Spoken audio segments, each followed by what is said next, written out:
Jens Grudno, welcome to Acquiring Minds. Thank you. Happy to be here. Jens, you've got an unusual story and you bought a fascinating business, a 117-year-old manufacturer of straight razors. So this is an old school business with an old school product. Let's get into it. Jens, start us off with some background on you, please. So I didn't start in the shaving business, or I didn't even work there before, not at Wilkinson or something. The way I got into it is maybe just to go back a bit to my childhood. I read The Intelligent Investor by Ben Graham when I was 16, 15. And that was my life goal, to be just as Ben Graham and then his disciple Warren Buffett, to find proper companies that most people don't like, they don't see the value, that have a certain moat, that are special in that way. And then for other people, invest their money and my money and then become wealthy and own lovely businesses and then sail away to the next life.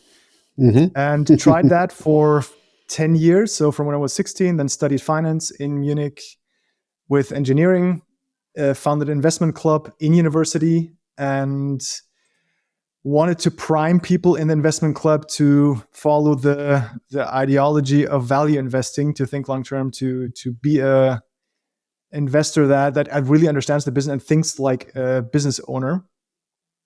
And did all that, did my CFA, started at PIMCO after university in Munich. They have a trading office there. Then went to another company that does portfolio management for Goldman Sachs and others. And there had my portfolio and had the role exactly that I wanted. So basically had my dream job 10, 11 years later than when I had the idea, and found out that I found it pretty, not boring, but not challenging enough. Right? It was like you're an investigative journalist that's better paid, but you're not building something. You're still watching from the outside, judging, investing, and then it turns out, well, most of the time, hopefully, or more than 50% of the time, but there was no building. There was no creativity involved.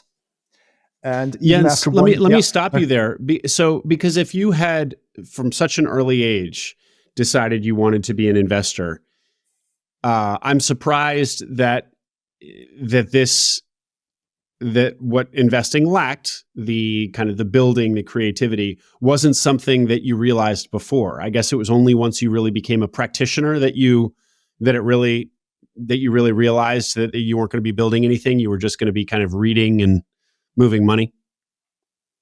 Yeah, the idea was amazing. The vision was really great, and I got exactly what I wanted with Below 30, which was amazing. And I felt quite proud when I signed the contract to actually start working there.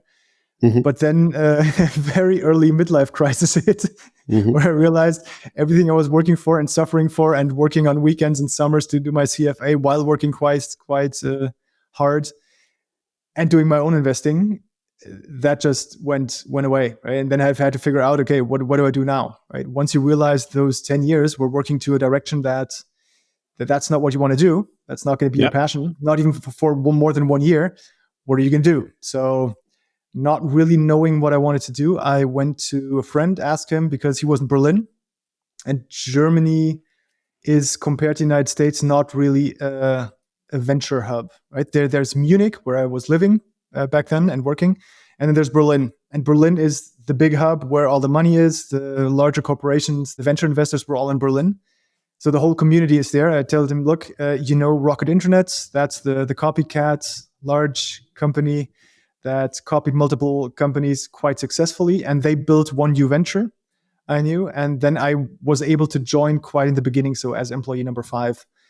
And employee number 5 of Rocket Internet's newest venture. One of their ventures in the hospitality region. It was a more specific version of Airbnb, basically, for students. Right, so short, medium-term housing, 3 months, 6 months for people that are only in Germany or in Europe for a semester or something, or 2 semesters, right?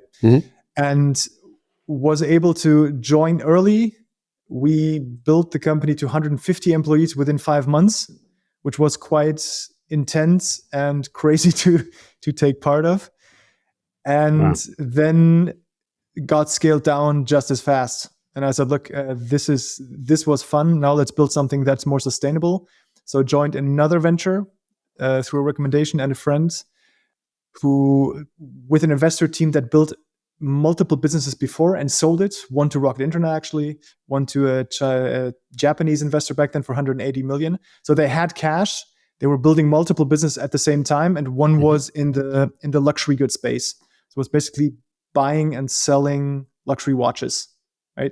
And there were some other marketplaces at that time already, but they say, look, why don't we do it? We build other businesses. Let's try this now, right? So there, before foundation, I was able to join, which was also fun. They were quite intense and quick and efficient builders. So that was fun to actually join, to set up multiple divisions from buying, selling, the whole AdWords infrastructure and everything like that. And then after half a year, I said, look, this still doesn't feel like myself, because the ownership I had was minuscule. And I said, I'm going to try something on my own. I started 2 businesses on my own after reading 4-Hour Workweek. So I got brainwashed right when it came out, basically, and said, look, let's try to do everything with freelancers and me and the freelancer army. That didn't turn out at all. I did that for 1 year, burned out completely, and said, look, alone is not the best. With no investors is not the best. You need someone to exchange ideas, right? You need someone to bounce, to actually tell you, let's not do this. Because I'm someone that dreams big, that wants to do everything at the same time. So I need someone that structures my thoughts, that says, we're going to run here. And then I say, yes, sir. And then I run there with, and then have my new ideas again, right? But actually, to stay focused, I need someone else. So I founded a company together with the venture builder also in Berlin in the medtech space, basically something completely different again. It was an intelligent adult incontinence pants, so adult diapers. Smart diaper.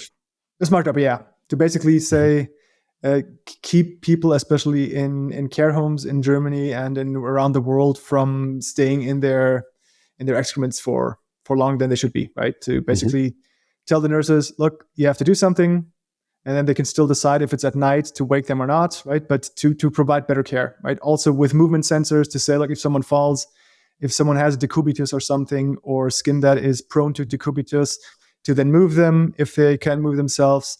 All those funny things. After 3.5 years roughly, and building the team there and building the tech there, which took a lot longer, took a lot more money, a lot more resources, I went out of that business, or I knew I'm going to go out there after a couple of months. And during the time at the luxury watch marketplace, I got to know the employee, the first employee I hired. He became a friend. He built an agency, an ad agency, and he worked for the company that I then bought afterwards, DOVO. And he told me, look, I have a lovely company, love it so much. They're bankrupt.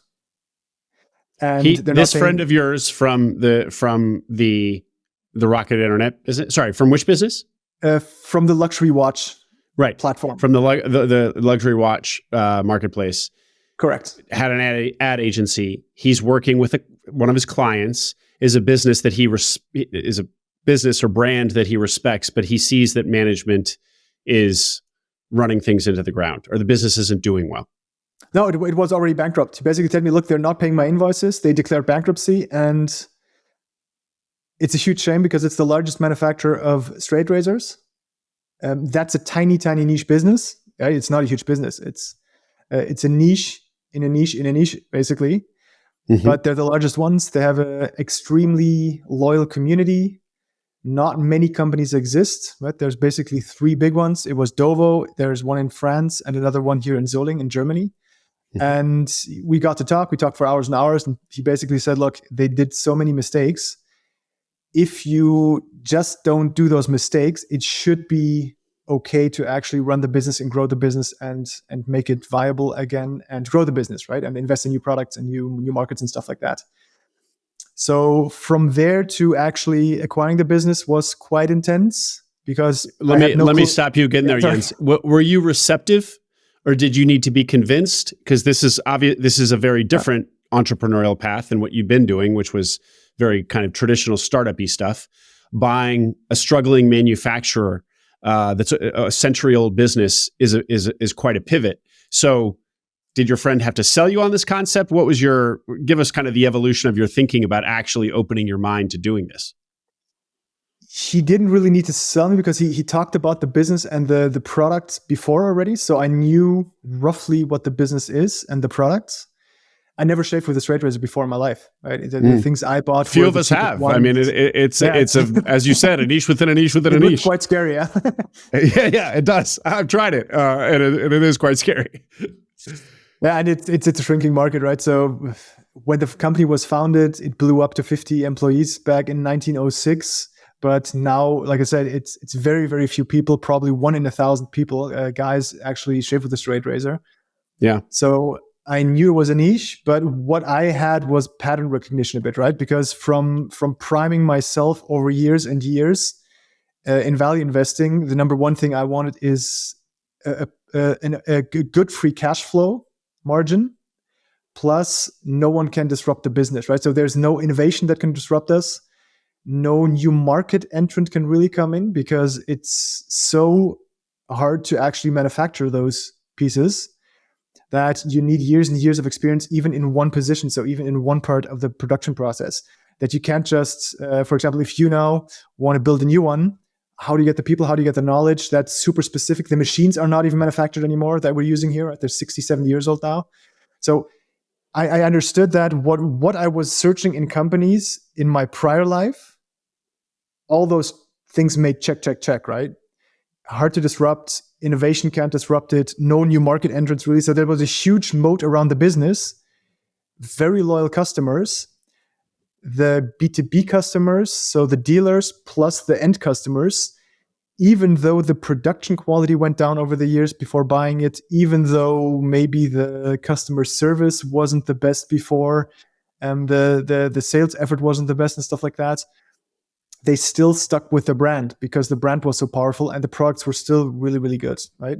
So everything that I was primed myself for more than 10 years before, I found in DOVO, right? And it lit up in my head. So I tried to convince myself not to do it. And it was hard to not do it, right? It was just a quite easy sell. The only problem was I never bought a business before. I had no idea how to finance it. I didn't have the money to finance it. I didn't know how much to pay for it. I didn't know how to buy going concern because once you buy it, right, the next day you have to pay invoices. After the first months, there's a team. They have to be paid. Right? And I don't know nothing about the industry.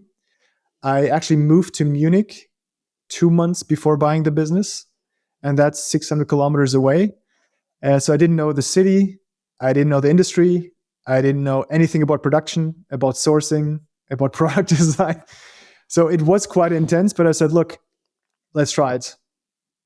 It's worth the risk because everything else was so good from the strategic point where the company was settled that I couldn't say no. A couple follow-ups, Jens. So you knew nothing about nothing when it came to buying a business and or manufacturing or transitioning a business. But I will ask, given your years in finance in Germany, you never encountered people in your professional circles that were in private equity? There was one friend I actually knew from university, so from the investment club. He was an officer there or a director there in the investment club, and he was then a director already quite young in a restructuring consultancy. So with him and quite a bit of time investment of him, 4 shares after acquiring it, we managed to do it, right? So from financial modeling, of course, I did that many times. So that's something I didn't need to get any help with. But dealing with the whole process of contracts of the employees, right? Contracts with the lawyer that does the bankruptcy proceedings. I had no clue, right? How to strategically somehow find out, are there other bidders? What would they bid? Right? What do we have to bid in order to get the deal without knowing, are there for sure other bidders and stuff like that? The whole process, he was a big key in that, right? And now he's almost not involved in all anymore, but in that transition phase, so leading up to it, to the buy, and then the months after, even half a year after, he was very much involved, right? And he had experience a lot with production businesses. in way, way worse states. So, well, but Jens, I still need to press you because sure, you are somebody who has studied for 10 years value investing, and this seems to check boxes. I also actually want to press you on that. I'll come back to it. But still, just in terms of a life path of buying a business where you have this one contact who kind of has done restructuring, kind of vaguely tangential to private equity.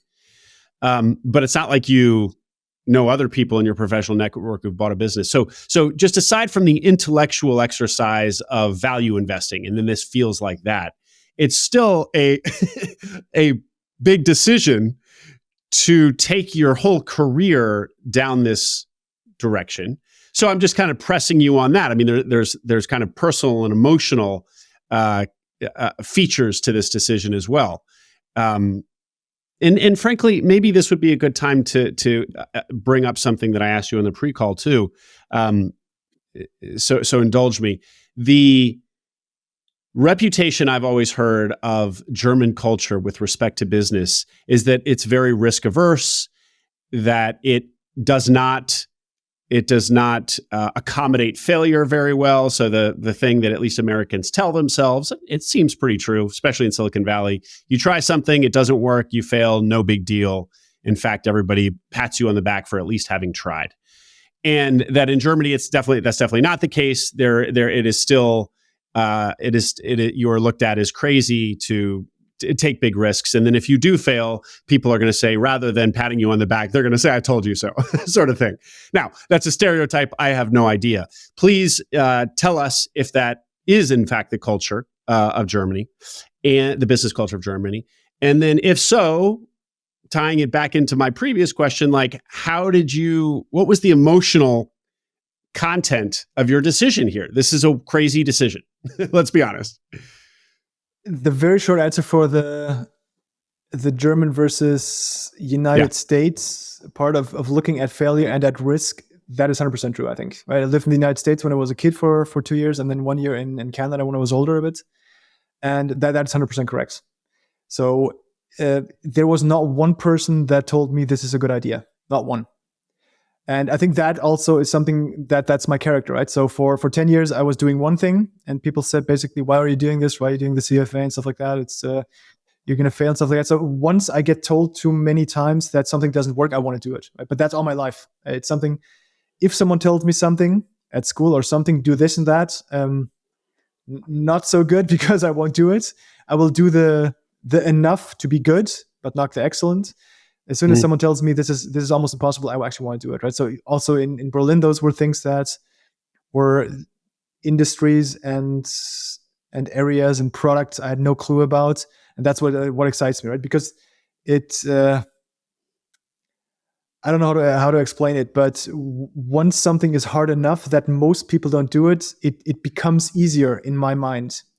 Because if I'm the one that is willing to suffer, don't sleep much, have pain, have high ups, but also very high downs, I assume that more people don't want to do it. And that gives me a heads up. Because then if you do those things, they become a lot easier. And I think if you do the things where most people think they're not really risky, that's where everyone is, right? So those things become quite risky because you're fighting against everyone. If you go in areas where people think it's too small, it's a dying business, who shits with a straight razor? Yeah. Zoling is a bit in decline, so what the business actually is. The ERP system, the whole IT infrastructure doesn't exist, right? There is no sales organization here and stuff like that, right? That means if no one is bidding, the price is tiny. That means the risk is tiny. There's only 3 companies in the world still doing this. Those other companies, you can easily look at what they're doing. For me, something that seems to the outside as quite risky actually reduces the risk and brings up my excitement because I think there's no competition there because other people are not willing to even look in there. But from parents to friends to colleagues, everyone was saying, you're completely nuts, don't do it. And that's why I said, okay, everything else checks. And if so many people tell me not to do it, there has to be something that's worth the risk. At the very least, there's no competition. It's interesting. That's correct. Because I thought I actually thought when we talked on the pre-call that your thing about if people say it can't be done, then you run directly toward it was more of this like, this kind of rebellious, defiant personality, which maybe it is also that. But now as I hear you describe it, it almost sounds like more of a strategic calculation. When people are saying this can't be done, it means you run towards it because, in fact, there's going to be less competition. And if you can figure out those hard problems, then the whole market is yours, sort of thing. The whole opportunity is yours. Both is true. I'm a rebel through and through from kids, right? If someone tells me don't do it, I'll do it. Which, if you go on the wrong path, that's not a good thing, because if the law tells you not to do something and then you do it, right. that can lead down a dark path. If you channel it into business or other fun things that are legal and that are really good for society, then that's a good thing, because you're willing to risk things maybe that others aren't, right? And the second part that you mentioned, actually going directions where other people are not going because it seems risky, and that is a de-risking in my mind. That came the last month, actually, right? Because you're trying to figure out every time there's a downturn or something in business, you or I at least try to figure out, am I doing everything wrong all my life? Because I'm always going in situations that are super hard, right? Am I just self-manipulating and going somewhere where I'm destined to fail? And that came in the last months, actually, because there was, again, a quite hard time. And I'm like, why am I doing this? Why am I always going in directions that are super hard? And so that came actually with now 37 years old and a couple of months ago. Because that I'm a rebel, and if people tell me that's too hard, that was quite obvious a long time ago. Yeah. Okay. Okay. Well, I'm glad we got you on the other end of a personal revelation, and I'm sure we'll return to this when we hear some of these war stories, which we will. I will say too, though, when you think about investing, particularly value investing, Benjamin Graham was also very influential to Warren Buffett, and Warren Buffett is known for his invest when there's blood in the streets concept. Be greedy when people are fearful, be fearful when people are greedy, something like that. To win big in investing, in fact, one of the cardinal rules is that you do have to you have to go counter to the crowds. So to make big wins in investing, in value investing, there's a similar dynamic there. If too many people are in a position, it sort of by definition means that you're not going to have a big win there. Yeah, that's what I trained myself before, right? So I was also looking mostly when I had the fund for 1 year, looking into special situations, right? Where not blood in the streets, but there had to be something wrong with the perception, or something wrong with the structure of the company, or something wrong with the situation, that people either didn't understand it correctly, but you have to have an ego and have to be humble to say, look, I'm betting against 97%. Yeah. And in more than half of the time, I'm going to be correct. That's not easy, right? We're about to hear whether or not this particular going to the right when everyone else was going to the left, how it's panned out. Let's return now to the business itself, to DOVO, and for the audience, that's DOVO. I do love the brand. Is that have some German language meaning or something, or is it just an invented, or is it a last name or something? It's actually the first letters of the second names of the family names of the founders. Okay. So it's DORP, DORP. That's the DO, and FOS, VOOS. That's the VO, and they just put it together. It's nice to have that short name because people recognize it, and the URL is quite short, so you can spell it out easily. But it's the founders' names put together. Yeah, it's great. And it's universal, so people from different languages can pronounce it all easily. Okay, well, let me push back a little bit on the opportunity that you saw. So you've kind of already addressed some of these, but let's have you address it directly. Why did you not feel, why is this not an industry that's in terminal decline? So getting smaller every year. It's already a niche of a niche of a niche. Why did you feel that trend wasn't going to continue, or at least that demand for straight razors was going to stabilize or even grow? I had no clue if it would do that. So from what I saw and you experience, especially in Berlin, right? So if you're in the hip in the hippest city in a country, in the venture hub where all foreigners want to be expats and stuff like that. That is Berlin. It's the most vibrant city by far, and the largest city by far in Germany. Mm-hmm. Then you get a vibe for certain trends. Right? And I know during that time when I bought the business, the trend was going into being in touch more with your local stores, right? Because you had the cheap fashion, the fast fashion from Zara to I don't know what, right? So everything is outsourced to China, to Bangladesh, and to India and Pakistan. So people wanted to spend more, to have a higher quality or perceived quality, just for if it says made in Germany, made in Portugal, made in Spain, and made in the United States, right? So that trend was still quite strong and growing. The other thing was everything retro, right? We have new phones now. Everything is going into an accelerated technological development. And then there's always this counter pull to stay close to your roots. And old things are nice, from fly fishing to everything else that doesn't involve technology, right? And you have certain things that I saw in luxury watches, for example, right? Again, pattern recognition. So luxury watches I dug quite deep into. And it's also something you don't need. You don't need a watch that costs anything, because you have your phone, you have a watch there. You can get a watch for 10 euros basically. So it's something you don't need, but people invest huge amounts of time. They invest huge amounts of funds into acquiring collections, into, even if you have one watch, that's fine, right? And you can give it to your son or daughter and stuff like that. That's cool. But people have 10, 20, 30. And some people invest millions in their watch collection. And not any new technology. So really something that is mechanically and that is put together by hand, right? And that was on a huge increase. Same for fine wines, for whiskey and stuff like that. So I saw everything going up as people started also to want to have something where they actually are not in a technological space, where there is no innovation, right? Fine wine, it's 20 years old, that becomes more valuable. There is no big, of course, the production and stuff like that. There is technology involved, but not in the product itself. And same with shaving, right? The barbering, the grooming trend was in an increase. Exactly. You saw more and more brands like Wilkinson, Dove, and I don't know what, Unilever, all those brands, having more store space in retail for male grooming, male creams and whatnot, right? So hygiene products.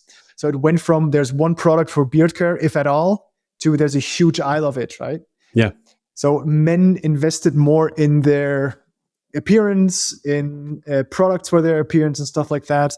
So all those trends were in the back of our mind somehow, consciously, unconsciously. And I thought the perception of the product of wet shaving, there were small ventures in the United States, in Germany, that had double-edged razors at least, that blew up quite a bit, right? You had Harry's Razors. They bought a company, I don't know, for 80 or 180 million euros or dollars in Germany. A very old company that did quite nice blades. So Harry's Razors is producing in Germany.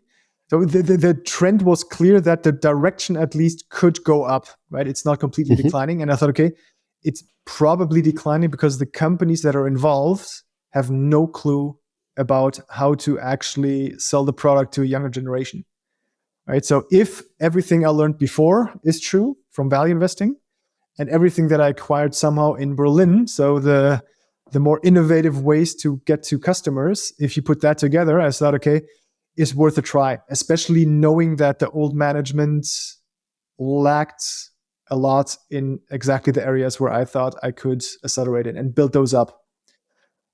And yeah, of course, it's always a risk, but it was more like an optionality, right? The amount to pay to buy the business was quite small. As I didn't have my own money, I took money from everyone that I knew and that wanted to join the ride as investors, and consultants, therefore also. So for me, the personal risk was quite low. I was able to learn. It could be a learning experience, if not financial, profitable. I didn't invest money because I didn't have money really. And the price to pay at that point, because it was already bankrupt, was extremely small. So very little downside with a potential very high upside. It's basically buying an option with, in my opinion, a very skewed risk reward ratio into reward regions. Well, I feel like that's really the headline. I mean, because that calculation supersedes all the other ones about the trend, the demand for straight razors, or ultimately, if you can distill a decision into high upside, low downside, that crystallizes a lot of the other variables. But speaking of other variables, let me just press you on one more. So this idea that these straight razors are actually hard to manufacture is counterintuitive to me, who knows nothing about manufacturing, because, and I'm gonna sound insulting here, I don't mean to, but it's basically, a sharp piece of metal. It seems deceptively simple.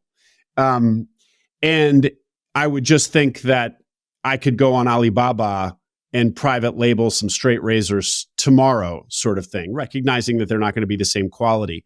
But so anyway, just address how you thought about that, and disabuse me of the notion that these things are actually not that hard to produce.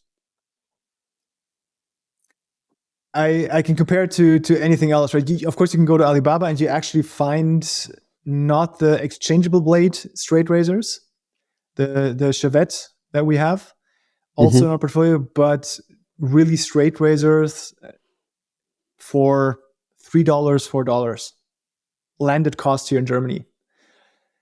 But it's like with watches, right? You can buy a watch for exactly the same price, or you can buy a watch for 1.5 million from Audemars Piguet or something. Right. It's if you want a proper quality that actually lasts for generations, right? Because we have razors here from 17 something. I just got shaved in a webinar that we did with a barber from Ghent, from Belgium, with a razor from 1720. They still work, right? If you hold them properly, if you treat them properly, that's just beautiful. That is. So you can always get cheaper stuff with everything. Also with wine, you can get a wine for €1 in Germany, right? If you buy it, you can also get a wine for a couple $1,000s, and there is a difference, right? Yeah. If it reaches a level, you won't feel the difference. But we cannot manufacture below a certain cost here, right? We have 10 people involved in the production. Some people need 3 to 5 years to actually be in what they're doing, really, really, that they know, and they have a production quality with a certain amount they can produce every day, that it becomes very viable for the company. And almost no one in the world can still manufacture certain steps in a razor, right? That's why only 3 companies are still left. And I think in the next years, there could be only us and another company, right? So there's 120 work steps. If you buy one on Alibaba, because the first thing I did when I bought the company was buy everything there is, just to have a comparison, a baseline of where are we at the moment. Because the feedback I got from talking to end customers, but also to dealers, was that the quality declined over the years, because it wasn't the focus anymore of the old company, because it was only a part of the company. Right? They had shaving, they had scissors, and they had nippers and manicure items. And I only bought the shaving parts because the other parts were super, super bad from financial position. And the shaving business was something where I said, look, it's a round business. It's one topic, and we can really focus on male grooming, male shaving, right? So it's easier to have a brand that is more niche from the consumer. So that's what we did. And we have 10 people now involved. So 10 people we took over from that business that are now involved in the production process. We hired 2 more that are involved now, because we have to start early to train the people, right? Because if you want to increase production, it takes sometimes 1 or 2 years to actually have them trained. And replicating that process is not that easy. So the first thing was really buying everything that's on the market, also from Alibaba, right? About 10 of the cheapest ones and mid-priced ones from Alibaba, just to compare them. Compare the steel, compare how they're honed, compare the materials. And it is like buying a watch for $3, $4, or buying a watch that is actually $1,500 or $5,000 from Switzerland. You feel the difference. Yeah. Well, the other thing is like your target market are going to be people, men, who appreciate that they're going to be people who are drawn to quality anyway. Part of the reason they're buying this product, a straight razor versus just a Gillette or an electronic razor, is precisely because they have a taste for quality. So it actually helps you in this category, because the very type of person who would choose to shave themselves with a straight razor is going to be the very type of person who's really attuned to quality to begin with. Anyway. It's the same like with watches, right? There's a certain amount of people that for a product, they want certain things, right? Some want watches that are self-winding and are handmade in Switzerland. Others want the technological stuff, right? Everything new. Most people want nothing of both. They're in the middle. They just want something functional. It's same with the straight razors, right? So the shaving market is huge. You have the people that always buy the newest thing from Gillette that is vibrating and has 5 blades and stuff like that. Then there's the mid-market that buys that's 1/4 of the price of the top product. And then in that market, you have the traditional wet shavers, which is also these double-edged razors, right? That have these 2 edges that you put in. That's a bigger market definitely than straight razors. And then of that sub-market, you have the straight razor enthusiasts, right?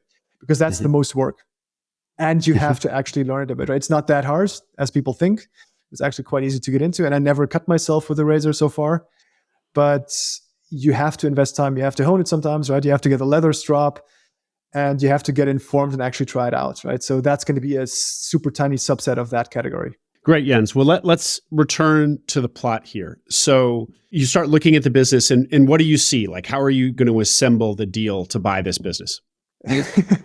What do I see? The first time I went actually to the company, I wanted to run out again because I was never in a really old business that especially never moved, right? So now we're in a new setting here. So we moved into an old forge in the same city in Solingen, but the old business was still in the old facilities from 1906. And they built more and more building parts, and you went in there and it was complete chaos, right? So I was in the financial markets. I was in consulting before. I went to Berlin and everything's hip and all those co-working spaces and everything's new and everyone's with their MacBook Air and Pro. That was my life so far. And then I go in there with the guy, the friend that is in restructuring. And first we were in the business area or the old offices, which was already quite interesting because everything smelled like cigars and stuff like that. Not because people were still smoking there, but in the sales room and stuff like that, they had carpets that were brown. I'm pretty sure they weren't brown when they were put in there. All the walls were brown because everyone was smoking over years and years and decades, right? That's how you did sales. Everyone was drinking and smoking. And after discussing everything, also with the lawyers, we went into the production facilities. And that's where I basically said, okay, I'm doing a huge mistake here and we have to leave, right? I'm not going to go right away, but once we're out here, we're gone for good. Because if you move yourself, right? When I moved from Berlin to Munich, you always throw stuff away, right? You see stuff for the first time after some years and you throw it away or you give it away or you sell it or something. It's the same with businesses, right? Once you move, you kick out 2/3 of whatever you have, from machines to stuff that is still in stock that you never will ever sell again. It just takes up mind space. And that was never done, right? And they bought businesses and businesses over the years. In the 50s and 60s, they bought so many businesses that they never threw stuff away. They never had to, right? They had huge rooms that 8,000 square meters, and they never threw stuff away. So everywhere you went, everything was full of raw material, of finished material, of stuff no one knew what it was even used for. Everything was old. Everything was everything was black on the floor and stuff like that. It didn't look like Mordor, but it felt like it for me because I had the contrast to the everything shiny financial world and startup world. Yeah. Yeah. So for me, it was a shock, and I said, I'm never going to turn this around. It's complete chaos. Right? I'm never going to ever be able to do that. And then we went out. I said exactly what I felt to my friend in restructuring. He said, I knew you were going to say that. And believe me, I saw so many businesses. This is one of the better ones. Right? So he actually brought me in again to say, okay, let's have a look. But what did he see that you didn't? Or was it basically just he also thought it was bad. He had just seen worse and knew that in the scheme of businesses that needed to be turned around, this actually isn't that bad. What did It's he not see even that just you bad. didn't? It's above average, right? It's nothing shocking or something Right. for him. He saw a lot worse, and it was actually above average, right? So if I wouldn't have him again as someone that says, okay, this is the baseline, this is actually quite good, I wouldn't have done it, because it was really a shock for me, right?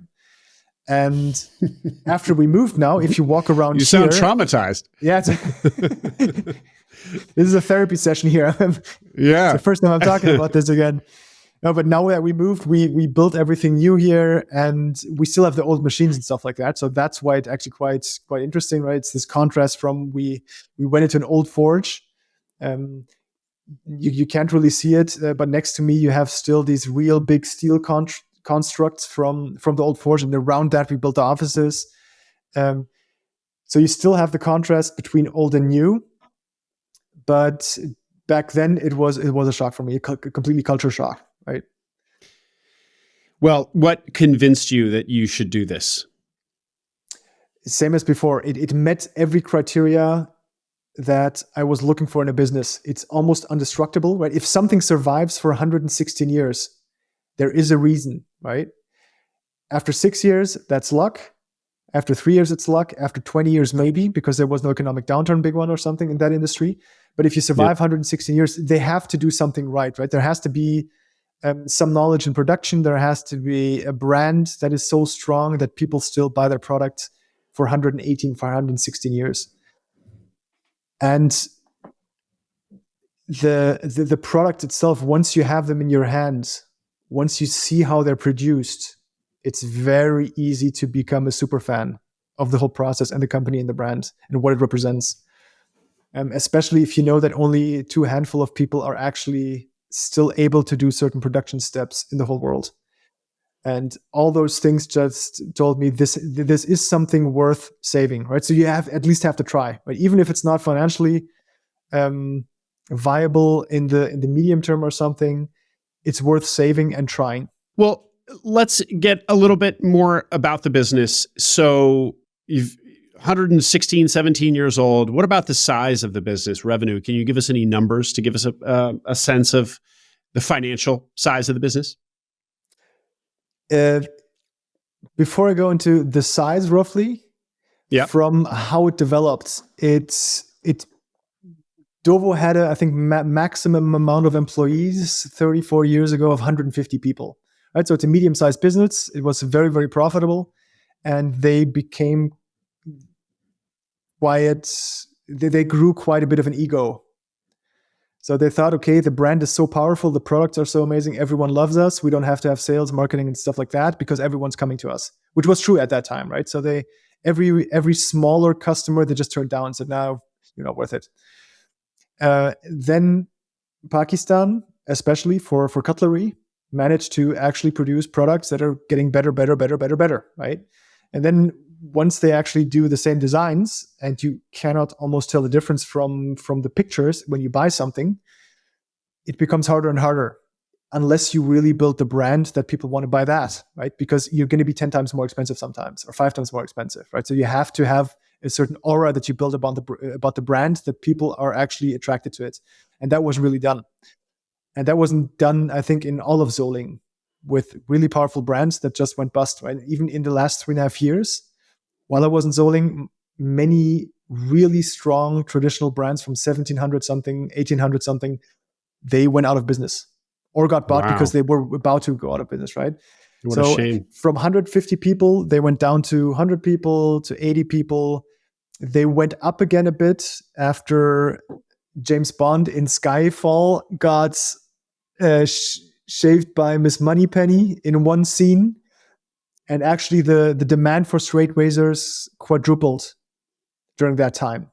And as DOVO was the largest manufacturer, of course, DOVO profited immensely. So before, the management actually wanted to shut down the razor business because it was declining, right? It's not worth it. We're going to focus on scissors. And because of that movie, it catapulted them up again, right? So they hired people again, and that ebbed out after 2 to 3 years or something. It went down because everyone had a straight razor and tried it, and many people didn't like it maybe. So it went to a steady state again.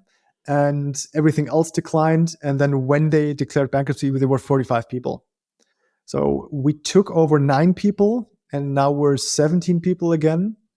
And from revenue, they were at, I think, 10 million, maybe 7 years ago, at the high time where the cutlery was still in decline, but they had this bump.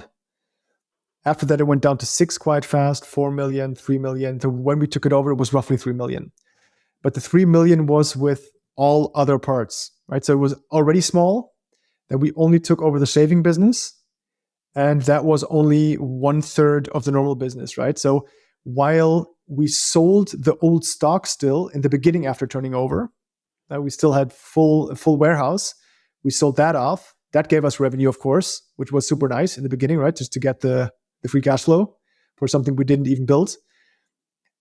But that was a natural end, right? Because once the warehouse is empty, then there's no cash coming in. So during that time, you have to really fast build the business that's still remaining, and that's the shaving business, right? So we grew the shaving business roughly by 20% every year over the last 3.5 years, while the other parts went down quite fast. And so the shaving business, the razor business, how big was it without the other two, without the scissors and the manicuring back then? Blades. Back then, maybe 1.4 million or something. So you basically bought a 1.4 million tiny euro manufacturer. Yeah. The portfolio that was shaving at that time, right? Now we're gonna try to reach above 3 million again this year, which is quite nice.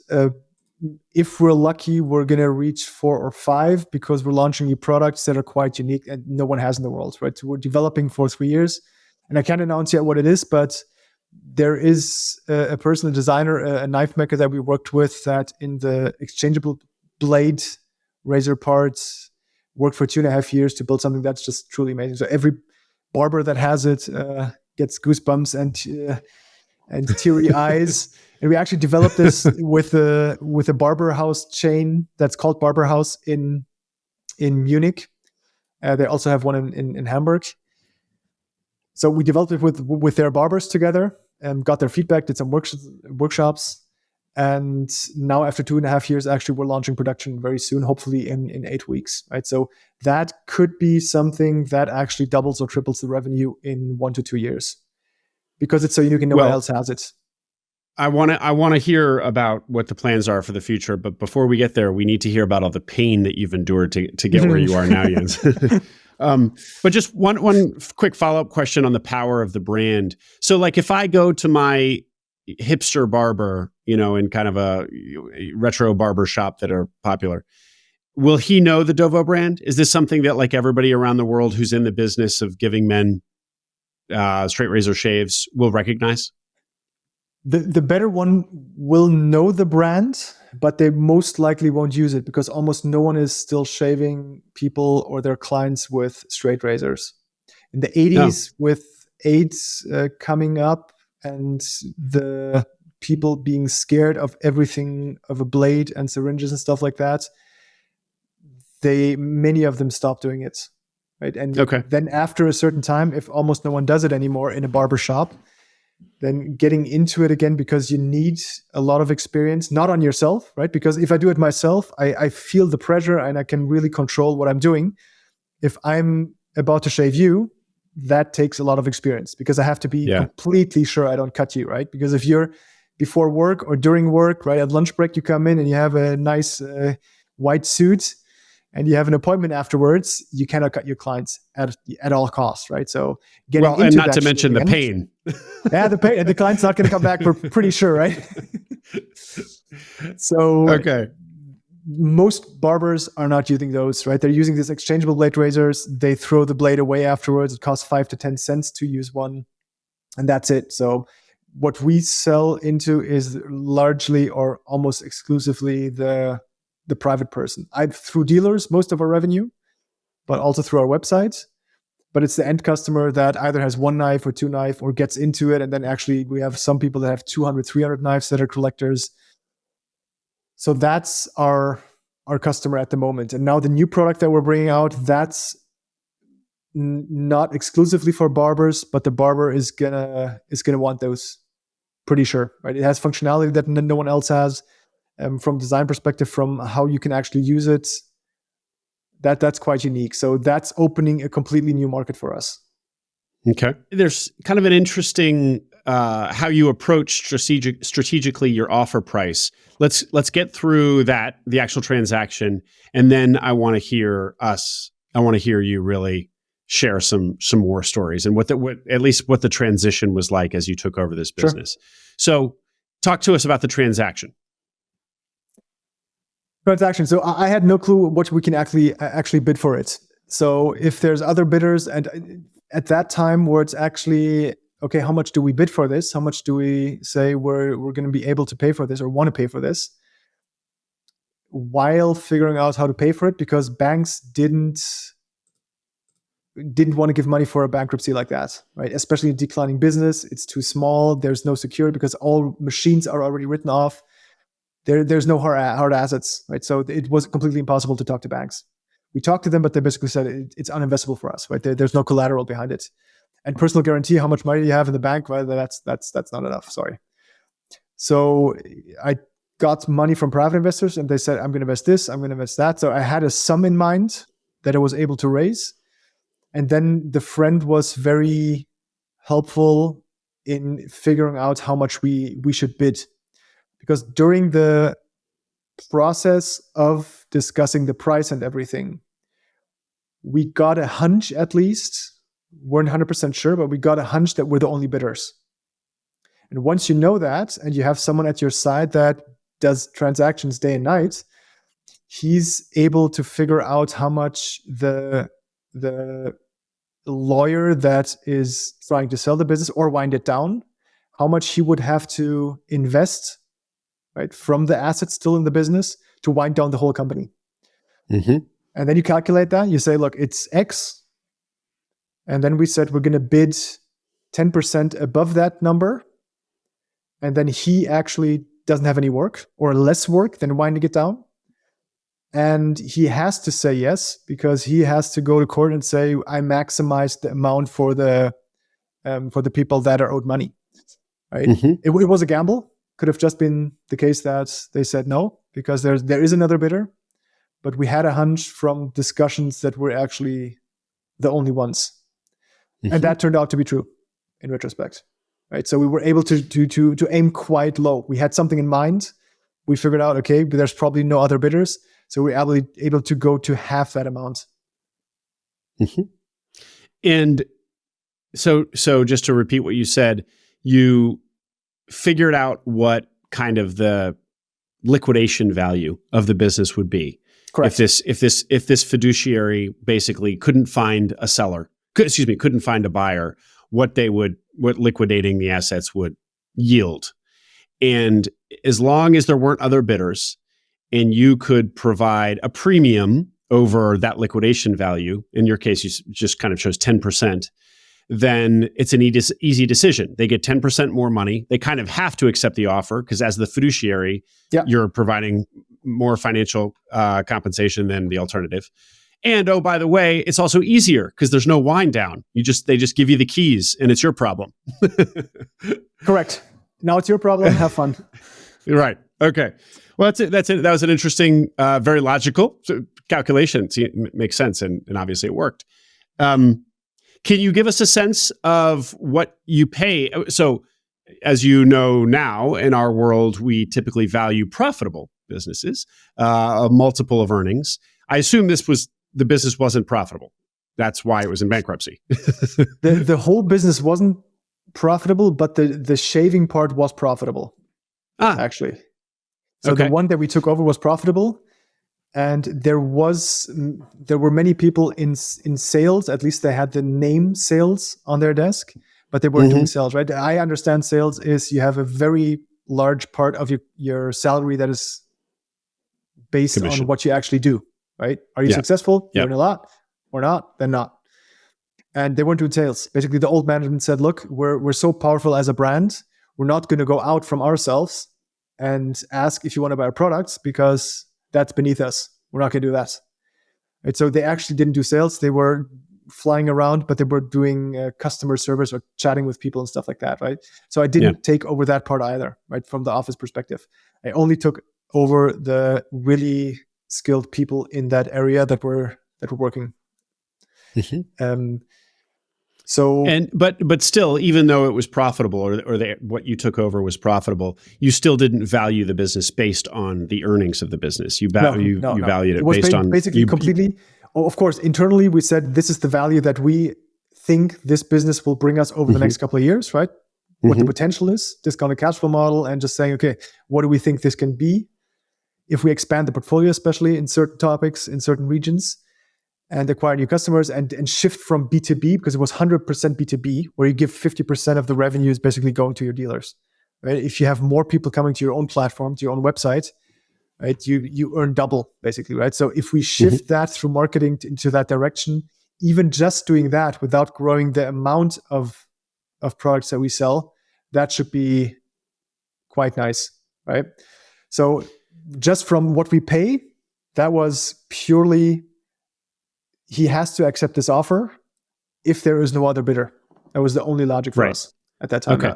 And then, but then also I assume your analysis showed that this offer price that you gave, the difference between that and what your internal valuation of the business, that there was a nice differential there. That a huge one. So you were kind of, you were doing that beautiful conclusion where it's like, I'm buying it for less than the asset. So if I flipped the business, almost, I could probably earn a profit tomorrow. Yeah, in an ideal life, and very optimistically, that would have been the case. And then, then life happened. Then reality hit. Right. So, but also part of your calculation of what the business was worth was also not just based on the inherent value or the profits or the earnings, but you were also really thinking you were going to try to build this business back up. So you were also thinking, of course, what this can become. You were dreaming about what it can be year 3 and year 10 from now. Yeah. So the going concern value is a lot higher than what we pay for it. It's again optionality, right?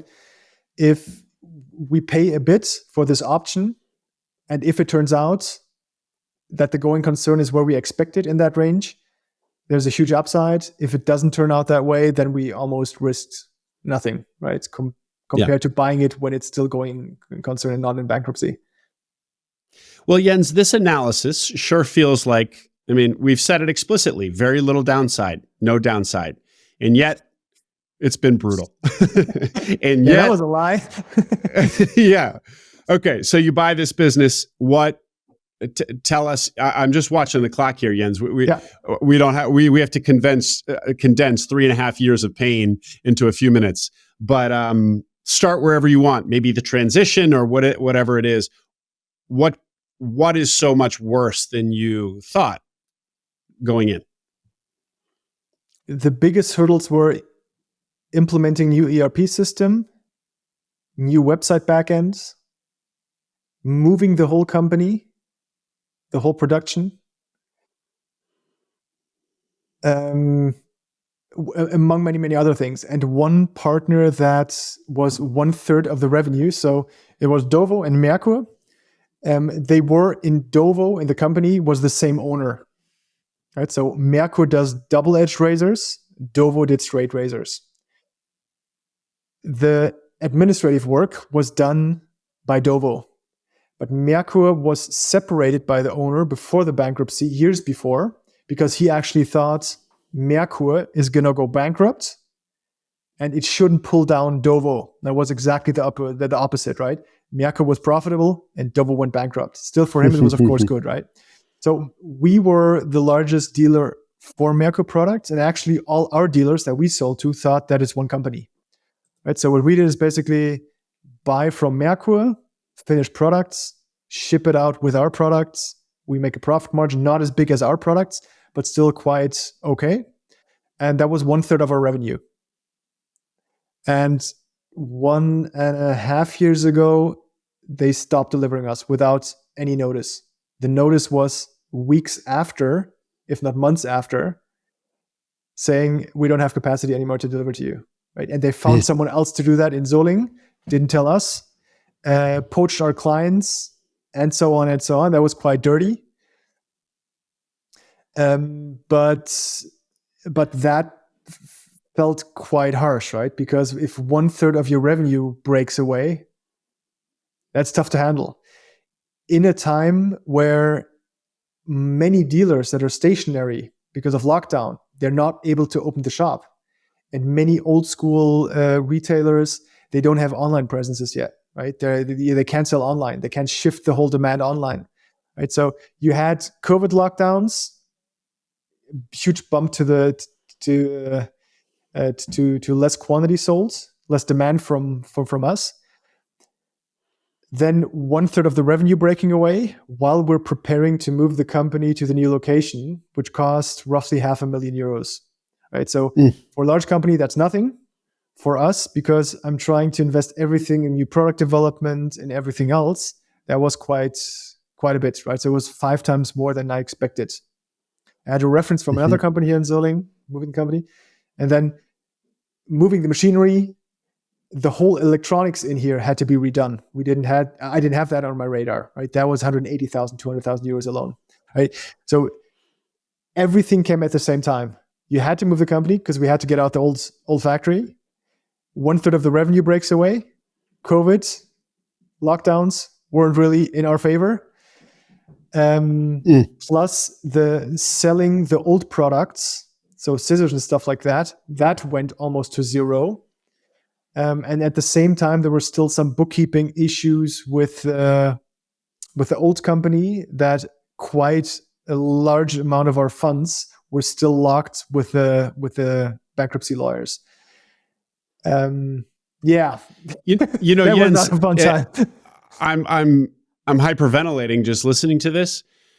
However, I will say none of those actually challenge your thesis. They're all sort of incidental things that would each be a big challenge in its own right, and then together are possibly fatal and probably aged you by 10 years. But happily, none of them made you feel that, oh my God, I was wrong about something structural here. Structurally, all of your analysis was still pretty firm, right? Correct. The external market perception was correct that more and more people are investing more and more into their products, in their hygiene products and expensive hygiene products.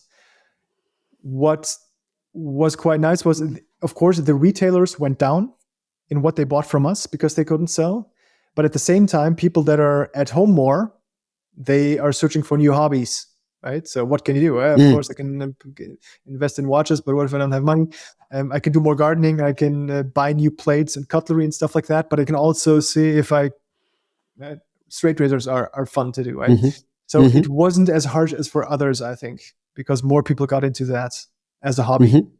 And still, the thesis, like you said, still big modes. The brand is quite strong. Those were still completely there, especially when the dealers didn't buy more, people bought from our website. So that went up during that time. Jens, I want to ask about one other vulnerability I meant to ask, or risk in the business that I meant to ask earlier. But now that you actually have bought and are in the business, you can maybe give some anecdotes about this. Given the amount of time it takes to train people to produce your blades, and the very few people in the world, literally, who exist with this skill, and how 9 of them or whatever, 11 of them work for you, it would seem that there's a lot of key man risk there. Maybe not an individual, but each and every one of those technicians or skilled craftsmen is very, very valuable. Now, I guess on the other hand, because their skill is so particular, it's not like they have a lot of options of where to go. So there's kind of a mutual codependence there. But still, it seems like something that you need to protect yourself against, losing your people, even a single person. Talk to us about that. In the beginning, that was correct. So there were some work parts that only one person could do. Right. So when they were on vacation or they were sick, that was an issue, right? Because it's not a process that can go around or something, but it's first you do this, then this, then this, then this, right? So if one link is missing in that production chain, then things build the up. whole chain so if is they're gone for the 1 whole or chain 2 is weeks. oh, wow. It takes months sometimes to actually bring those parts down again. Now we have trained 4 people that weren't in the business before. So we hired them and trained them. So now I'm relaxed, but at the beginning that was an issue, right? From other businesses in finance and in Berlin, I know that sometimes if you're 1 year in a company, that's also almost too long, right? And you need something new and flashy and shiny. Right. And now the new ventures there, and they got more funding. Now I'm going to move there. Yep. Here, I think the average age at the company is 13.5 years. And some people are here for 33 years. They did their training here and they're still here. So there's no big fluctuation, right? So 1 person in a key position left. Now I hired 2 for that position. Now we have 3, right? So there's redundancy. So that's fine now, but for me, it's also positive, right? So if it's so hard to actually train the people and have the people, it's also tough for others that would want to go into this area. So for me, it's not impossible, but it's going to be super, super hard, right? To build something in that area, but not impossible. You can do whatever. If you really want to. Well, it's your favorite theme again. If you can solve this problem, then the opportunity is just yours. Nobody else is going to be there, and you can really just further expand your moat because you figured out how to skill people up in this very, very scarce skill, and they all work for you. Yeah, that's good. They should stay here. Jens, so to be clear, we're calling this a turnaround, but in fact, it was profitable. So what I wanted to, one of my questions was going to be, what does the triage exercise look like when you get into a business that's basically slowly dying? How do you arrest that process, the death? But it sounds like it, and then on top of it, you had these 4 or 6 crises that all happened as you became new owner. Just looking at there the time. Was more. Okay, there was more. Send it to you afterwards. Yeah. So I'm going to put this back on you then. Well, I guess where should we spend our last few minutes, at least on the war stories? What can people learn from your experience? What story is most illustrative or most educational for the audience? I did a short video. I actually started a TikTok channel, funnily enough, and posted 1 video so far this week, just for myself. Even if no one watches, I don't care, because I start forgetting certain things. Because if you're so involved, and after 3 years, you forget the learnings that you had. And in the beginning, I was actually writing a diary once a week, also to the investors, right? So I can go back there, what I thought and stuff like that, and what changed. But still, the big learnings you normally forget quite fast if you don't write them down, or if you have them as a video, even if it's super, super short, right? So there's too many video, and I basically said, look, the 7 things you shouldn't do when buying a business, because those things I did, and they were all something that the next time I'm 100% avoiding, because they're avoidable and they're quite bad if you do it, right? So the first thing was, don't buy a business out of bankruptcy, especially the first time. If you're used to that, if you're into that business of buying businesses out of bankruptcy, good, right? If you have experience, if you learn the experience at a private equity company and then you do your own thing, that's completely fine. Doing it for the first time, I would highly avoid. It's insane. It's just complete mayhem, and the likelihood of succeeding are quite low, right? It was completely dumb luck from myself and the investors that were still here. There's one thing why it worked, and that's that the brand was so powerful that even when the clients knew DOVO is in bankruptcy, they still wanted the products, right? Because sometimes, or most of the times, one company goes bankrupt. The next time I'm not going to order with them because they might have my money and I don't get my stuff, right? The products. I move to the next one. But the brand was so powerful that the demand didn't go down, right? So it was just luck, right? Of course, I knew the brand was powerful, but it was more powerful than we actually anticipated, right? So out of bankruptcy, people buying, big no-no, right? And for just the to be first-time clear, buyer. Jens, when you say don't buy out of bankruptcy, do you mean also don't buy a turnaround, or do you specifically mean a company that is officially in the bankruptcy process? Don't buy In one of those, bankruptcy. or both In bankruptcy, in because bankruptcy. Okay. there's a couple of Okay. months where your suppliers are scared that they don't get their money, where the employees are scared and traumatized sometimes, where the customers say what's going on. So if you write them an email, if you call them and say, look, everything's fine again, who says they actually will deliver to you again? Or who says they don't want cash up front instead of 60 days payment terms and stuff like that, right? So what you're buying and what you're getting afterwards, the mayhem afterwards, it's hard to assess, I think, from an outside perspective, if you don't know what questions to ask, who to speak to and stuff like that, right? So I think it's a lot harder to assess than, for example, a transition where someone is, I don't know, 70 years old, 60 years old. They don't have anyone taking over the business. Then you have a seller financing, for example, 1 year where they teach you everything, but the customers are still there. Everything's a going concern, and there's no traumatizing from the suppliers, from the customers, and from the employees, right? So in retrospect, it was completely stupid, right? And funnily enough, I actually bought a book, Buy Then Build. It's a really good book, and the key takeaways are: don't buy out of bankruptcy. Second key takeaway is don't take money from friends and family, because if it goes bust, you won't have some family members maybe that are still close enough with you, or you lose friends. That's what I did, right? Only money from friends and a bit from family. So I did that. What was said, don't do it. In an industry I didn't know. Third thing that you shouldn't do, according to that really good book, in a city that you have no clue about, that is especially 6 hours away from your actually town where you're living, and you have to go back and forth the whole time, twice Jens, a week. let's linger on that one. Yeah, 6 hours away. So the difficulty of that speaks for itself. So we don't have to hear about the difficulty. What I guess I'd like to hear about is how you rationalize that to yourself, and to my into wife it. and my kid and my dog. Oh my gosh! And my friends. Was this just one more of Jens's? Hey, if it's hard, I'm doing it. Sort of rationalizations. No, it was miscalculation, and I'm very optimistic. So I need someone that actually kicks me in the butt and tells me you're too optimistic, right? This is more realistic.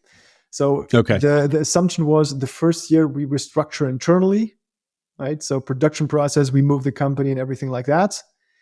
Then second year is investing in growth, new markets, so sales, going to Saudi Arabia, to Qatar, to South Korea, South America, where we're not that powerful yet in the markets. And third year, growing more, maybe getting more investors, and then thinking about, okay, buying similar business under DOVO as then a brand hub, basically, and repeating what we did before. Right? Now we're 3.5 years in, and from the 1 year restructuring internally, it became basically 3 years. And this year, we're able to invest in marketing and sales.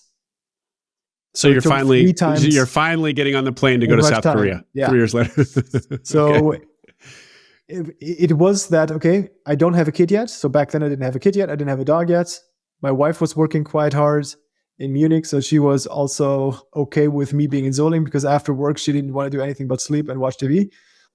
And I was here, okay, because I didn't have any friends here. I was completely focused on restructuring because that's what I needed to do. Didn't sleep much and worked 120 hours a week. And I could do that. Wow. So second year of that, then we want to get a baby. That was planned already. Now he's 1 year and 4 months. And now it becomes quite hard to actually put that time in, right? So if I would have a kid back then, I'm 100% sure the business would have failed. So the dumb luck would have actually be only dumb and no luck, because I couldn't put the time in, right? You have sleepless nights, the kid is sick or something, you have to take care of the kid. And you want to take care of the kid, of course, you want to see the kid. That wouldn't be possible. Yeah. So I wouldn't have bought the business with a kid, 100% sure. Well, Jens, I mean, I think a lot of people who are having a kid wouldn't want to buy even a healthy business. I mean, there's just too, it's too much at once, let alone a turnaround that's 6 hours away. Now, with this 6 hour away thing, did you take an apartment in small one? Okay. So you had okay. Yeah. Yeah. So you had a place to crash. So you'd go down, you'd take the train 6 hours away or whatever and stay there for a week or stay there for Monday through Friday and not sleep and just work, and then go see your then girlfriend on the weekend. In the beginning, it was actually Monday to Friday or Sunday even to Friday or Thursday. And then it went down to Sunday to Thursday, Sunday to Wednesday. And now I'm going at 4 or 5 in the morning with a train on Monday and then going back on Wednesday. So tomorrow again at roughly 5, right? The good part is those train rides, that's 12 hours where I'm completely offline and I can actually work in the zone. I don't have to transition. So it's actually going straight from Solingen to Munich. And that's where I can do deep work, right? Because when I'm here, there's always questions, there's always problems. I'm going to suppliers because all products that we actually have in one of these razors are manufactured in Solingen, even the packaging and stuff like that. So that's pretty cool because once I'm here, I completely focus on work, no distraction. Mm-hmm. Once I'm home, I'm home. I also work in a home office in the basement, but I can always go up if I want to see my son, see my wife, and stuff like that. So that's a good thing. So I scaled it down to 2 nights away now. Mm. So what does that mean? Monday to Wednesday? Monday morning you're gone? to Wednesday evening. Yeah. Okay, I think that was number 4 of what not to do. Do you remember in the worst economic downturn imaginable, even though you're in the downturn already. So that was clear, right? The first, it was completely in the lockdown. We moved to Munich in the lockdown and we bought the business basically knowing that it's complete mayhem. When did you buy? What did you say? End of 2020? October 1st, 2020 was when we took over. Oh, by the way, yeah. If you live in Germany and you have politicians that destroy the complete energy infrastructure with funny policies because they're playing SimCity or something, then of course you have the highest energy price in the world. And if you have machines to run that eat a lot of energy, plus you have to heat the whole place, then your energy bill triples during the same time. So that was not too nice, right? So in an economic downturn to buy business is also not too easy because you don't know how long it lasts and how the market reacts, right? Because we had no clue. What were the other points? Good question. Well, I know one of them because you surfaced it in our pre-call, which was how small the business was, buying small. Oh yeah, sorry. I forgot that. Tiny business, right? Tell us about that. That's a very common theme on the podcast, this question of size it can be argued both ways, and often it depends on one's experience. But you come out emphatically where? At the current time, I wouldn't buy a business that's manufacturing that has a high fixed cost basis that is below 5 million, preferably 10 million in revenue, right? 10 million is going to be tough because you have other bidders for the company. 5 million is a sweet spot. I think if you want to buy a smaller business, bring it to 10 million or 15 million or 20 million. But I didn't have the funds to hire someone similar to me with a more structured attitude because again you have key man risk, right? You have the people involved inside that are here sometimes for 33 years, but you need new minds coming in to somehow slowly push the people into a certain direction. And if you're the only person inside, it's tougher than if you have someone that bounces and supports and you can cry about certain things with them easier than to other people. So I didn't have someone in the company that is also quite senior and more of a generalist that can work on certain things, right? Where you can split up, you do marketing and sales and focus on that. And then I focus more on the internal restructuring, production process, sourcing, and all that stuff. Right? So it's basically all on me somehow. And that's not healthy, right? Because you're pulled in every direction. If you're working on 10 topics, you're basically working on nothing. If you're split in 2, you become not double as efficient, but I think 3-4 times as efficient, right? So you should at least have the free cash flow in the business at that time to hire someone that is, of course, higher priced, maybe gets a share of the revenue or gets a share of the company or something, or options or something like that, but is incentivized also and is senior enough to take over roles in big projects by themselves, right? And DOVO was not big enough for that. I couldn't hire someone that costs 6 digits and then gets a bonus and stuff like that. So I was talking to people that I wanted to hire, and the compensations they expected was just too high. We couldn't finance it, right? So if you buy something for 2-3 million, it's gonna give you a salary that's not too large though, right? But you cannot hire a second person. That's tough. Well, it sounds like when I hear what you described you needed, it sounds like a partner, or short of a partner, at least a president, somebody who's both operationally can help you with operations, but also can be a strategic thought partner, and also somebody who you can give strategic projects to. Yeah. So honestly, even if you'd had the money, finding that perfect person can be challenging. It sounds like, or I know from the pre-call, that you're actually now at a place with your revenue and earnings that you can afford such a person. Have you found that person yet, or are you looking? End of the year, probably. It's someone starting that has experience in marketing, especially this year, hopefully again, in not too distant future, if everything turns out correctly. And end of the year, I'm trying to find someone that also takes a role here and manages production, sourcing, and stuff like that. All those things. Okay. Okay. Jens, I want to ask you, we're going to kind of leave the plot now. And I want to, although we'll return to it at the very end and hear what you got planned now for years 3.5 through 10. But I want to ask some theme questions.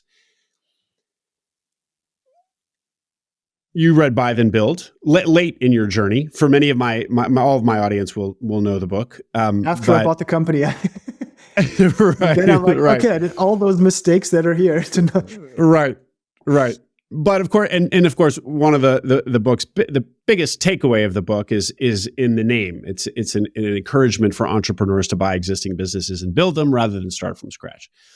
But I think it'd be interesting for you to give a minute on how you think about ETA, entrepreneurship through acquisition, versus startup, 0 to 1 startup. So you did like the smart diaper, that was pure 0 to 1. Creating a market, et cetera, creating a product, creating a market, et cetera. And then also you have this interesting window into the rocket internet guys whose business model unapologetically is copying businesses that work, online businesses that work, often from the US, but I'm sure from markets around the world, and importing them or tweaking them into Germany and maybe other markets, or maybe Europe wide. But the point is they copy. They look at what's working and then they copy it, put it into markets where it doesn't already exist. And I think that is an interesting model and relevant for us here, because one of the big value propositions of ETA is that you don't have to worry about product market fit. You're buying something that already has customers, already has revenue, already has demonstrated demand. So I guess, how do you feel about these three categories? ETA, 0 to 1, and then that kind of hybrid, where the copycat model, where what Rocket Internet is basically doing is they're trying to minimize risk by taking models that have demonstrated to work, new business ideas, but that have demonstrated to work in other markets, and then just introducing them into markets where they don't yet exist. How do you think about those three today, 3.5 years into your ETA journey? If it wasn't the situation where everything went in a direction over the last 2.5 years that weren't anticipated, I would, again, for the next whatever I would do now with that experience, I would go for acquisition again.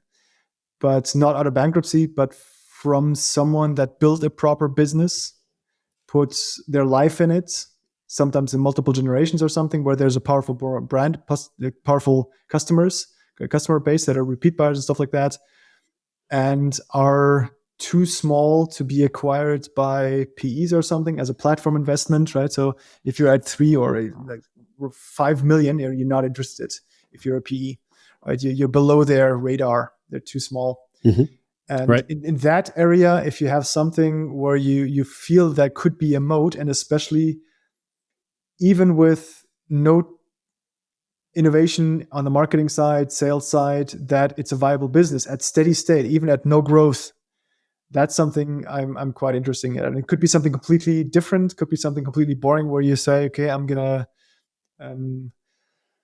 sell toilet paper, whatever, right? And I do a subscription model, or I don't know what, right? But combining something very basic that from the product has no innovation whatsoever, right? So it cannot be disrupted. You will always go to the bathroom and need toilet paper, right?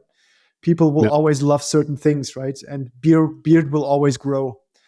So if you have something that was built by a founder on some generations, and they just won out because they're old, or they just don't want to do it anymore, or they're burnt out or something, and you can actually get seller financing, that's super, super interesting. And I would rather go for that than startups, because the whole fairy dust stuff in Berlin was fun to do it, right? To fail in 9 out of 10 times and scaling, and you feel super powerful, and 2 weeks later everyone's fired. That's super interesting, right? And then after you did that, that's also fun. But I think more viable and more for something that, I don't know, if someone is an MBA or someone has already experience in business and knows what good business is and bad business is, right? You worked in companies and you see, okay, this is really bad here, but they're very good at HR. Here, they're very good at sales, and you can combine those things. So after a couple of steps before, so you worked at Unilever and they know exactly this. You work for BMW and you know exactly that. You combine those things into something that's very traditional. That is super, super powerful, I think, right? So you have multiple experience that you put into something that is very basic and very easy to understand from the product itself.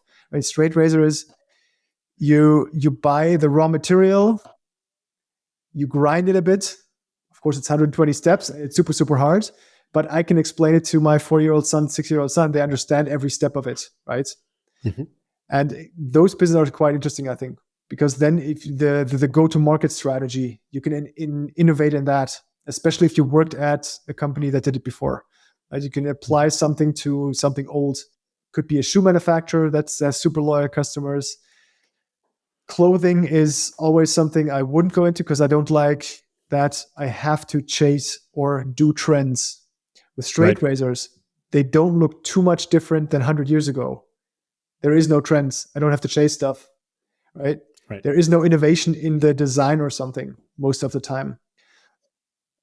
So I would go for acquisition, but not out of bankruptcy. But someone wants to go out of the business. They want a fair price. I don't have the money, right? Let's have 1 year transition, half-year transition, and then you get the money over 3 or 4 years.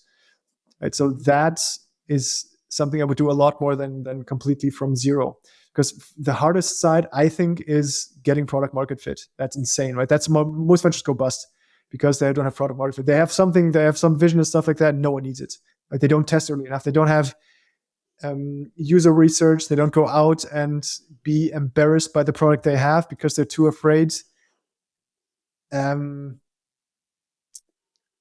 would go for acquisition always, especially now that more people and also more sellers are willing to go for seller financing, right? That's something more people hear. It becomes more common. You don't have to explain it. I think you find more people actually selling it, and you have many, many people in an age at the moment, a huge amount of people, and it's growing even, that want to go out of their business. They want to sell it, right? They want to retire. And that is just increasing, I think. I think it's a trend that's going to not last just half a year or 2 years, but even in 5 years and 10 years, you have a great chance of buying extremely well-run businesses sometimes for very low compared to what they turn out in free cash flow every year, because there's no alternative, right? They can shut down the business, but there are no buyers for certain things, right? There is especially no PEs and sometimes no other companies, because they're just not interested, right? They basically say in their mind, okay, if they go out of business, then I have more of the market. Or that's what I found here in Zoling also. I would rather close the business than selling to a competitor to not lose face, which is completely insane in my opinion, right? Because instead of having the people that work for me have jobs again at another company, at a competitor, and I get money, they would rather close shop, right? So if someone neutral comes in and takes over the business, that they would do. But they don't know how to sell the business most times, right? There's no platform where you just upload your company CV and then you sold the business or something. So I would go for acquisition over venture always, because you don't have to acquire new customers. That's super, super tough. Jens, we talked a lot at the beginning about how value investing, you applied the same lens of value investing to this opportunity as you did when you were buying public equities and educating yourself on the entire framework of value investing. Now that you've been in this for 3.5 years and seen how difficult it was, and learned that whatever the analysis is or the spreadsheet says might not actually be what life is when you're the owner operator, do you feel like the exercise of being a good public equity picker and a good small business buyer is actually quite different? Or do you still feel like what works for public equities is works for buying a good small business as well? I think it's the same mentality. So for public equities, it's also finding things that the market undervalues, right? And it's with people. If I hire someone, I want to find people where I see that they have more value in my company for the price that they charge, right? For the salary than others, right? They're valuable more here, or they're underestimated from their CV. And if you really talk to them, you actually figure out, okay, they're insanely talented in certain aspects. It's same for market opportunities. If I launch a product and I go with the flow and follow a trend, everyone is most likely going to see that trend, and you're going to compete for everyone, for the customer. If you build a market because you see certain things that no one thinks, or everyone says that's a stupid idea, that's a chance where you can actually launch a product that has excess returns compared to the development cost or risk that you put into. So I think it's the same thing, right? Can you spot certain things that other people think either don't make sense, there is no market for it, they hate the topic, could be a sin business that most people can't invest in it, that's why it's underpriced compared to the cash flow that it actually generates. But I think it's the same mentality. It's for projects, for people, for going into countries, right? It could be a country where people say, okay, it's a huge risk to go in there, right? There's only corruption, stuff like that. And if you actually manage to go in there, you're the only one that's in that country because you managed to somehow build contacts and I don't know what, right? I think it's the same thing. Figuring out what most people think doesn't make sense, because that's where, if you are in there, people have to catch up. So if we launch the product within this year now, hopefully in the next 8 to 12 weeks, I chose a material, I chose a functionality that took us 2.5 years to develop, and we're going to patent. To do the same thing is going to be super, super tough, because the amount of work we put into it and how much we failed to do a very simple looking part, that was insane. And it took so many iteration steps by actually very, very known knife makers to get to that part. So there's again a huge moat. No one brought that to market because also some people that we talked to said it's impossible to combine it into one product. So many people thinking it's not possible. Many thinking there's no market for it really because people aren't willing to pay X. I believe that if people pay 2,000, 3,000 euros for scissors, and you can get scissors for 10 euros too, it's for other tools too in the barber space, because you use it every day, X amount of times, right? 16 amount of times, 12 times or something, right? So it's something people actually, that's my tool, right? That's my life. Identify with my tools also, right? So if I have a scissors that costs 1,600 and it cuts even just 5% better, I still identify with something and I cherish it more. And that's part of me because that's the one thing I work with. And same for barbers. If they have something that costs 10 euros, you cherish it less than something that you pay maybe 200, 300 euros for, especially if it lasts for 10 years and you guarantee that because it's made of titanium and I don't know what, that it does not get destroyed. You have lifelong guarantee. You see when you talk to the barbers and you give it in their hand, they actually use it, they become quite emotional. And they never became emotional about the product that we're going to launch ever before. When talking about them in the interviews, in the workshops, there was no sparkles in the eye. It's like you're talking about water, right? No one cares. So that's again an opportunity, just like with businesses, just like with going into countries where other people underestimate the potential. But it takes time to find those, right? Because it's super, super interesting also to follow trends because everyone's making money over there. Why don't you jump on it? The investors tell you, why don't you jump on it? It's a trend and everyone's jumping on it. Why are you so stupid? And until it breaks down completely. And you said, look, but then everyone's like, yeah, but no one thinks about the times before, right? When others are making money, it's quite hard to say no. Just like in investing. Jens, let me ask you also about manufacturing, and particularly old school manufacturing. So we've already touched on it, that there's really a craft here. It takes a couple of years to skill people up, and there are very few people who know how to do what your people do. But that's very much your particular case. Can you make any generalized observations about getting into the world of manufacturing, for people who might want to buy a manufacturing business? You had no experience. What can you tell other people who have no manufacturing experience but are contemplating buying a manufacturing business? I think everything's learnable, no matter how hard it is. I just underestimated the amount of uncertainty in projecting time something takes and cost something takes. Right? So if you're in a service business, if you're into the investing business and stuff like that, it's people doing things. You're writing code, and people say code is hard. No, code is quite easy, I think, compared to the physical world, right? So for me, the calculation is it takes double the amount of time, at least, most of the time, three times, and 3 times the amount of money, right? So if you do a realistic calculation, if it still makes sense, if you do both cost and time times 3, then you can do it. Otherwise not, I think. Because I was hugely optimistic with everything, right? The new product we're going to launch, that was 1 year production that we calculated. It's 2.5 years now again. We had the double-edged razor that we launched. It's the best razor ever, right? We have collectors that buy it because they buy every razor that's coming out. And they're writing us really emotional messages. They're calling us saying, what you did is perfection. And we did it all in Solingen, no parts from China. So Solingen and a neighboring city. And it took 2.5 years also to manufacture it. And the plan was actually 6 months, because we were working with companies that did similar products before. And getting that correctly, because with the razors, you have the blade gap, right? So the blade comes out.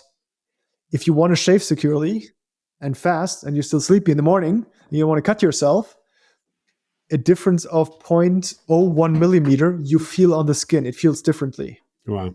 Right?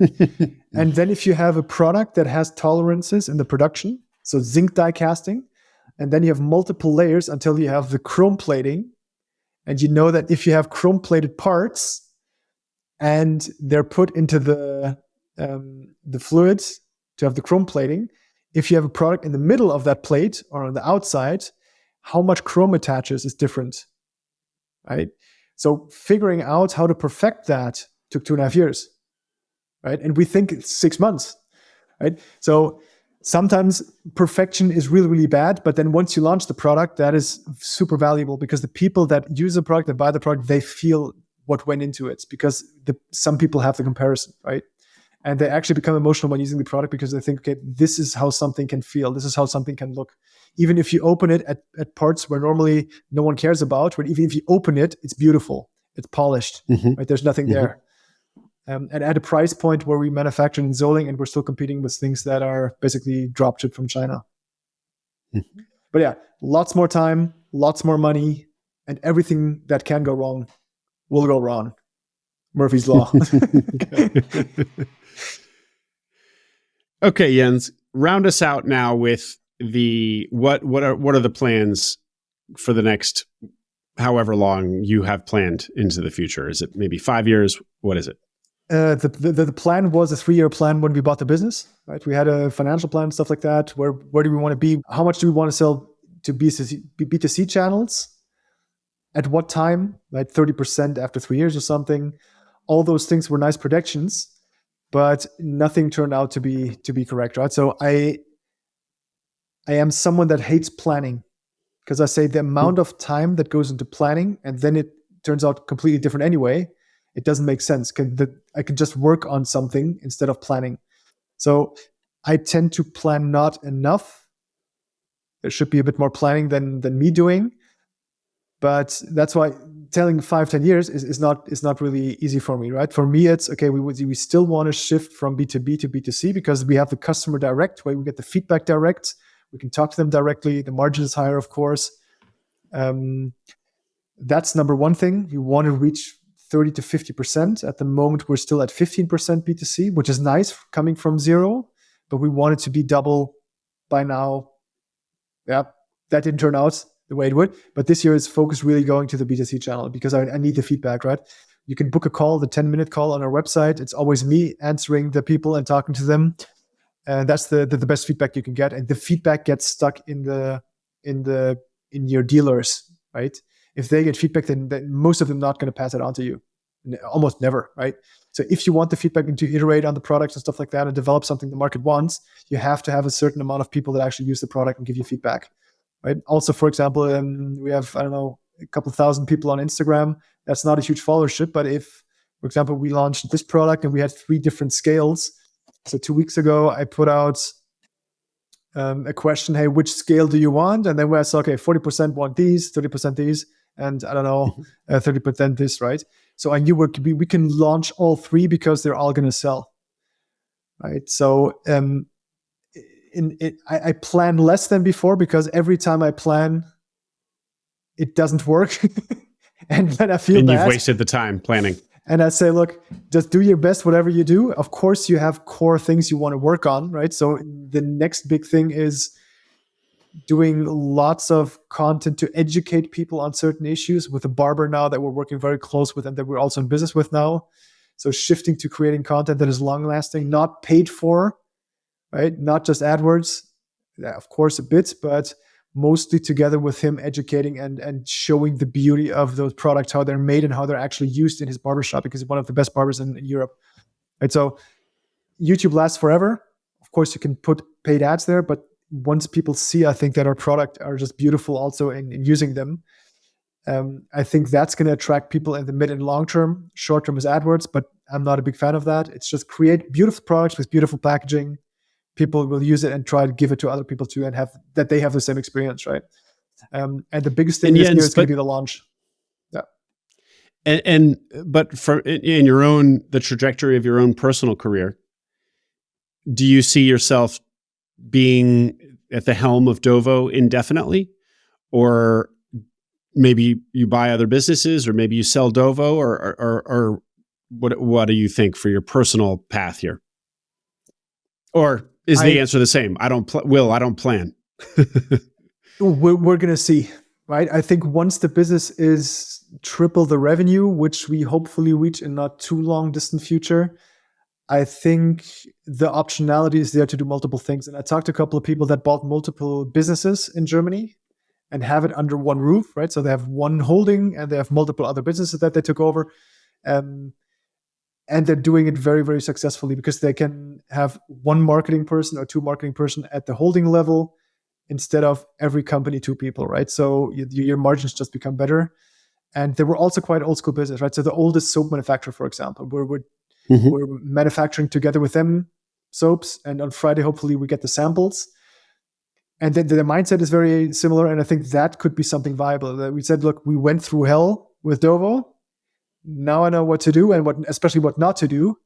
And now let's find some other business where we can have people in the holding structure, HR and stuff like that, because you don't need one person. We don't have anyone in HR here. It's just way too small a business. But be more efficient and then have multiple companies, a mini version of LVMH, for example, where you have number one businesses in certain areas, but the areas are just tiny. And there's a huge moat because the market is almost too small for others to come in. You have very loyal customers living a happy life, and you grow those businesses at 20, 25, 30% maybe a year going forwards.